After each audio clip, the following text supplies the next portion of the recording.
नमस्ते दोस्तों, आपका वैल्यू एजुकेटर चैनल में स्वागत है, जहां आप सीखते हो स्टॉक मार्केट में निवेश करके आप कैसे पैसे बना सकते हो। तो मेरा नाम है शशांक और ये वीडियो हम डिटेल में जानेंगे कि आईईएक्स का जो बिजनेस मॉडल है, क्या ये बिजनेस मॉडल में एक जो उनका एंट्री बैरियर है वो ब्रेक हो गया है। उनका जो मोनोपोली बिजनेस था, क्या उसमें डिसरप्शन आया है with the new competitor which is Hindustan energy exchange यानी एचपीएक्स। तो इसके बारे में हम ये वीडियो में काफी डिटेल में जानेंगे। तो यदि आपने अब तक चैनल को सब्सक्राइब नहीं किया होगा तो जरूर चैनल को सब्सक्राइब कर लीजिए और बेल आइकन पे क्लिक कीजिए ताकि ऐसे जो वीडियोस है वो आपको आगे जाके भी मिलते रहे। तो पहले हम देख लेते हैं कि नया जो कंपटीशन एंटर हुआ है एचपीएक्स, वो क्या इम्पैक्ट कर सकता है आईईएक्स के बिजनेस मॉडल पे, या उनका फ्यूचर में प्रॉफिटेबिलिटी कैसे हो सकता है। So if you check, Hindustan power exchange will be the third exchange जिसका अनाउंसमेंट या जिसका लॉन्च हुआ था जुलाई मंथ में। तो आईईएक्स यानी Indian energy exchange is the first one. PXIL is another competitor for the Indian energy exchange जो 2008 में आईईएक्स के साथ ही शुरू हुआ था, but they never able to gain the market share. And third one is Hindustan power exchange जो recently आप देखोगे तो दे हैव लॉन्च्ड इट। तो यहाँ पे मोस्ट ऑफ द इन्वेस्टर को डर ये है कि क्या इंडियन एनर्जी एक्सचेंज, उनका जो मोनोपोली स्टेटस है, can they lose that monopoly status, क्योंकि करंटली इंडियन एनर्जी एक्सचेंज का लगभग 90 to 95% के उसके पास अलग अलग जो सेगमेंट्स है, like term ahead market, day ahead market या आरटीएम। तो उसमें मैक्सिमम जो शेयर है वो आईईएक्स के पास ही है। जो पीएक्सआईएल उनका दूसरा कॉम्पिटिटर था, they never able to get that market share, even though IEX and PXIL ने लगभग सिमिलर टाइम पे शुरू किया था इन 2008। तो करंटली ये जो नया एक्सचेंज आया है एचपीएक्स, तो ये एक्सचेंज में लगभग 100 MU यानी मिलियन यूनिट पावर जो है ऑलरेडी ट्रेड हो चुकी है। और ये जो एक्सचेंज है इसमें पीटीसी इंडिया का 25% का स्टेक है, बीएससी का 25% का स्टेक है, आईसीआईसीआई बैंक भी उसमें शेयर होल्डर है जिसमें उनका 9.9% का स्टेक है। ग्रीनको एनर्जीज करके और एक बिजनेस है या कंपनी है, they have about 5% stake. Jindal power का 2% है एंड मीनाक्षी पावर का अगेन 5% है। तो करंटली ये जो फियर है मार्केट को कि यहाँ पे एक नया जो कॉम्पिटिटर आया है, can they disrupt the IEX, तो इसका आंसर फाइंड आउट करने के पहले हम ये देख लेते हैं कि कंप्लीट जो पावर सेक्टर है उसका क्या कंस्ट्रक्ट है। तो यदि आप देखोगे तो आईईएक्स के रिलेटेड मैंने काफी पहले एक डिटेल वीडियो क्रिएट किया है which is more than 1 hour video, और मैंने वो समय में क्रिएट किया था ये वीडियो जब भी ज्यादा कोई इसको ट्रैक नहीं कर रहा था। लगभग जो स्टॉक प्राइस है वो लगभग 50 to 60 रुपीज के आसपास ट्रेड करता था। अभी आप देखोगे तो 300 रुपीज जाके 150 रुपीज के आसपास ट्रेड कर रहा है। तो my philosophy is basically I try to find out the stocks before market comes to know, and बाद में अच्छा एक री रेटिंग मिल जाता है, प्रोवाइडेड दैट कि जो प्रॉफिटेबिलिटी की ग्रोथ है दैट शुड सस्टेन।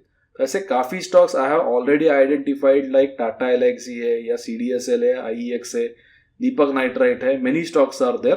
तो इसके related I will be specifically launching micro cap related model portfolio, जिसमें लगभग सिर्फ 1000 करोड़ मार्केट कैप के नीचे के स्टॉक्स होंगे, which means they have the very high potential to grow, opportunity size काफी बड़ा होगा। एंड जनरली ऐसे स्टॉक्स में we get the very good valuations, क्योंकि ज्यादा कोई उसको ट्रैक नहीं करता है। सो यदि आप भी इंटरेस्टेड हो ऐसे अपॉर्चुनिटीज में जो ज्यादा डिस्कस नहीं है, बहुत छोटी कंपनीज है, बट प्रोवाइडेड दैट वो काफी अच्छी company, it's not like that कि it is a very very high risk thing, will be diversifying the portfolio with 20 to 30 stocks to maintain the risk. And at the same time उनका potential जो है वो काफी अच्छा होना चाहिए, and जो मैनेजमेंट है that also has to be good management.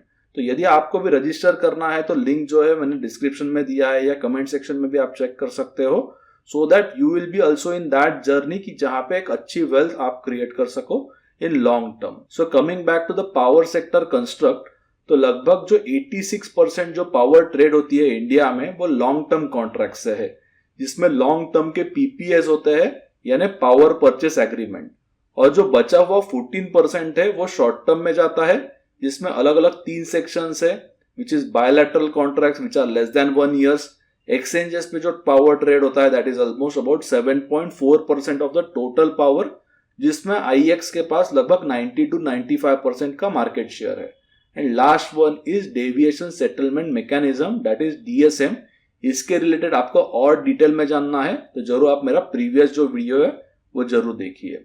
सो जो एक्सचेंजेस का सेगमेंट है इसमें अलग अलग तरीके के मार्केट्स होते हैं, which is day ahead market यानी डैम, रियल टाइम मार्केट यानी RTM, intraday contingency, term ahead market यानी टैम, जी डैम एंड काफी अलग अलग मार्केट्स होते हैं. Will talk about them in detail as will progress ahead in the video. But उसके पहले हम ये देख लेते हैं कि साइज ऑफ अपॉर्चुनिटी क्या है. तो if you compare the power exchange का टोटल मार्केट में कितना शेयर है यानी टोटल पावर मार्केट में, तो इंडिया में वो सिर्फ 7 या 7.4% के आसपास है. But if you compare it with the other countries, then France में 15%, बेल्जियम में 23%, स्विट्जरलैंड में 34%, यूके में 47%, जर्मनी 49% एंड नॉर्थ पोल में सबसे ज्यादा market share which is 91%, which is from the exchange. So India has an immense potential in future. जैसे जैसे जो लॉन्ग टर्म पावर है वो शिफ्ट होते जाएगा शॉर्ट टर्म पावर्स में, तो सबसे ज्यादा बेनिफिशियरी जो होगा that will be exchanges. And इसमें भी सबसे ज्यादा जो मार्केट शेयर है वो आईईएक्स के पास है. पावर मार्केट्स में रिसेंटली काफी फ्लक्चुएशंस हुए हैं. There has been certain challenges which are going on और इसका इम्पैक्ट आईईएक्स पे भी आया है. यदि आप ये चार्ट देखोगे डे अहेड मार्केट का, तो जनरली जो पावर वॉल्यूम्स पर मंथ का ये चार्ट है, तो लगभग वो पीक हो गए थे 6000 टू 6500 600 मिलियन यूनिट्स यानी एमयू तक, which actually has dropped after March. अप्रैल से यदि आप देखोगे तो it is ranging between 3200 to 4000 levels. तो इसका major reason is coal shortage हो गया था कंट्री में and India was importing lot of coal which is high cost coal. और इसी वजह से जो पावर या इलेक्ट्रिसिटी का कॉस्ट है that has increased a lot on exchanges, यानी लगभग वो 10-15 रुपीज तक चला गया था. एंड इसके वजह से क्या हो गया कि जो लॉन्ग टर्म कॉन्ट्रैक्ट्स यानी पीपीएस से जो शिफ्ट चल रहा था टू एक्सचेंजेस वो एक्चुअल में स्टॉप हो गया. एंड दैट इज वाई जो पावर वॉल्यूम से that have decreased a lot. Actually जो हिंदुस्तान पावर एक्सचेंज है वो जुलाई में शुरू हुआ है और जो इम्पैक्ट है that is more of a coal related issues. इसके वजह से जो पावर वॉल्यूम से दैट हैज डिक्रीज.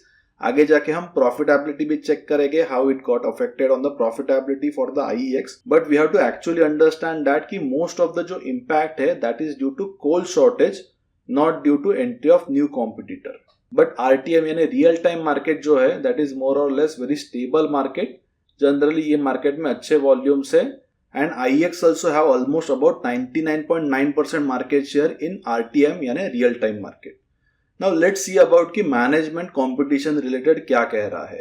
तो यदि आप ये Q1 2023 का स्नैपशॉट देखोगे कॉनकॉल का, तो यहाँ पे clearly management is saying that कि जो कंपटीशन एंटर हुआ है विच इज एक्सपीएक्स यानी हिंदुस्तान पावर एक्सचेंज, तो उन्होंने एक पर्टिकुलर सेगमेंट में उनका जो फंक्शनिंग है यानी एक्सचेंज जो है वो शुरू किया है. डीएसई मार्केट में जो वॉल्यूम्स ट्रेड होते हैं that is only about 15 to 16% of the total power volumes. और वो वॉल्यूम्स का 17% जो मार्केट शेयर है that is taken by the Hindustan Power Exchange. So this is very key understanding one should have. ये जो market share उन्होंने लिया है वो अब तक डैम में यानी डे हेड मार्केट में नहीं है. और ये जो हिंदुस्तान पावर एक्सचेंज यानी एचपीएक्स है, तो उन्होंने initially for promotion they have come up with certain offers.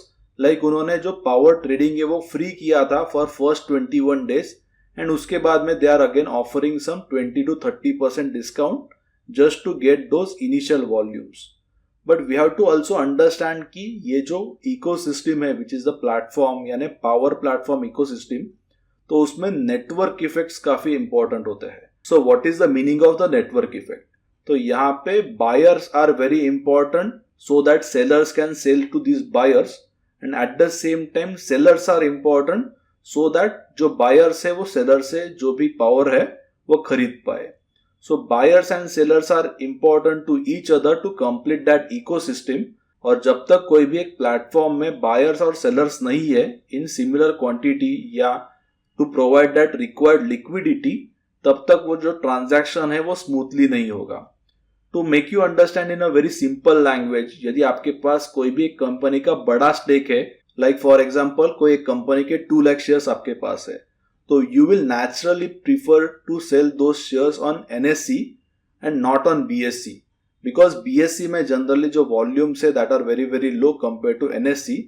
If you similarly compare जो डेरिवेटिव्स है यानी ऑप्शंस हो गए या जो फ्यूचर्स है, वो सब आप जो है वो ट्रेड करोगे एनएससी पे, क्योंकि एनएससी पे वॉल्यूम्स है और BSE पे कोई भी वॉल्यूम्स नहीं है। तो सिमिलरली पावर एक्सचेंजेस के केस में भी यही है, the network effect is basically playing over here. यानी IEX के पास बायर है और सेलर है which comes to their platform, and जो भी उनका ऑर्डर है या जो भी पावर पर्टिकुलरली उनको सेल करना है या बाय करना है, they are able to trade that very efficiently. इसीलिए मुझे लगता है कि कंपटीशन आने के बाद भी it will be very very difficult for HPX to gain the market share because of network effects. So if you again check in this con call snippet that IEX की जो management है that they are very clear on कि they are not going to reduce the prices just because their competitor is reducing the prices. So that also shows the clarity of the management, and IEX is generally the very innovative company. वो अलग अलग जो products है उनका innovation करते रहते हैं. Recently also they started with the LDC यानी long duration जो contracts है. इसके अलावा काफ़ी नए नए प्रोडक्ट्स उन्होंने शुरू किए हैं, जैसे कि जो GDAM है या GTAM है यानी green term ahead market, green day ahead market. इसके अलावा क्रॉस बॉर्डर जो ट्रेडिंग है वो भी उन्होंने शुरू किया है। तो ये सारे जो टर्मिनोलॉजीज है उनको मैंने काफ़ी डिटेल में एक्सप्लेन किया है। इंडियन एनर्जी एक्सचेंज का मेरा एक कंप्लीट 1 आवर से ज़्यादा वीडियो है, and I have also posted that video when no one was tracking this stock. So that benefit we all actually got and we bought it at a very good prices, and right now I am not holding this stock, and उसके कुछ reasons है that I will explain now। तो यदि आप net profit देखोगे IEX का तो Q1 2020 में 40 करोड़ का था, जो Q4 2022 में लगभग 88 करोड़ का हो गया, यानी more than double हो गया in almost 2 years। and Q3 23 में थोड़ा यहाँ पे वो decrease हुआ है, about 69 करोड़ का प्रॉफिट जो है वो उन्होंने पोस्ट किया है। But very very important thing for the investor to know is what are the valuations, क्योंकि even if you buy the very extremely good high quality business at very peak valuation and then बाद में जो profitability इसमें थोड़ा भी dip हो जाता है, then market actually gives the good derating for that stock. और वैसा ही IEX में भी हुआ है। तो IEX में यदि आप देखोगे तो I generally started buying this stock during May-June 2020 when it was available for 23-25 PE, and then actually profits also doubled, and जो stock का re-rating है it gone from 25 times PE to more than 100 times PE। तो pre-split में यदि आप देखोगे तो I generally sold this stock from 750 to 850 rupees। यदि आप after split देखोगे तो लगभग around 250 to 280 290 rupees के आसपास we have sold it। And during that time जो प्राइस टू अर्निंग था वो स्टॉक का it was more than 90 to 95 times. So very naturally it didn't make any sense for me to hold the stocks which is having more than 100 PE। And अभी आप देखोगे तो 50% stock correct हो चुका है उसके पीक से, एंड जो वैल्यूएशन से यानी PE भी है वो लगभग 50% से ज्यादा करेक्ट हो चुका है। So I am not going to enter in this stock immediately because जो पावर वॉल्यूम से that also got hit. So I will wait for better comfortable valuations because I am ready with my homework, but I am just waiting for the right valuations for re-entry। I am okay even if I lose the opportunity, क्योंकि बहुत सारी opportunities available है, और इसीलिए ही I am going to launch the micro cap specifically model portfolio, जिसकी link आपको नीचे description में मिल जाएगी। because there are many micro cap stocks which are available which are not tracked properly, और कोई भी ज्यादा उसमें कवरेज नहीं है, इसीलिए ही वो जो स्टॉक्स है which generally trade at very very good valuation, and that is the opportunity for the investors like us कि हम एक अच्छे valuations में एक अच्छा high quality business जो ज़्यादा track नहीं है उसको खरीद के we should wait for the re-rating, and that is how generally the alpha or the wealth should be created। तो यदि आपको भी मेरे साथ जुड़ना है तो मैं माइक्रो कैप का स्पेसिफिक एक पोर्टफोलियो लॉन्च करने वाला हूं। उसमें सिर्फ 1000 करोड़ के नीचे के स्टॉक्स हो गए, यानी काफी अच्छा पोटेंशियल है ये स्टॉक्स में आगे जाके फ्यूचर में ग्रो करने का। And the analysis will be done in very detail manner. यहाँ पे मैं लॉट ऑफ स्कटल बेट करूंगा, यानी मैनेजमेंट्स को मिलूंगा, एम्प्लॉयज जो होंगे वो बिजनेस में उनको मिलूंगा। So it will be done very very carefully, and it will be more diversified portfolio, यानी यहाँ पे रिस्क जो है वो भी थोड़ा कम होगा because of the diversification. And जो स्टॉक्स का पोटेंशियल होगा it will be humongous potential, because जो बेस इफेक्ट होगा that is very very small. तो यदि आपको भी मेरे साथ जुड़ना है तो you can definitely take part of this micro cap model portfolio. इसके रिलेटेड जो रजिस्ट्रेशन की लिंक है वो आपको डिस्क्रिप्शन और कमेंट सेक्शन में मिल जाएगी। तो यदि आपको ये जो IEX का वीडियो है वो पसंद आया होगा तो जरूर से लाइक कर दीजिए, मेरे चैनल को सब्सक्राइब कीजिए, और बेल आइकन पे क्लिक कीजिए ताकि ऐसे जो वीडियोस है वो आपको आगे जाके भी मिलते रहे। और जरूर ये जो वीडियो है वो आप आपके सारे फ्रेंड्स के साथ शेयर कीजिए ताकि उनको भी काफी अंडरस्टैंडिंग एंड नॉलेज मिल जाएगा।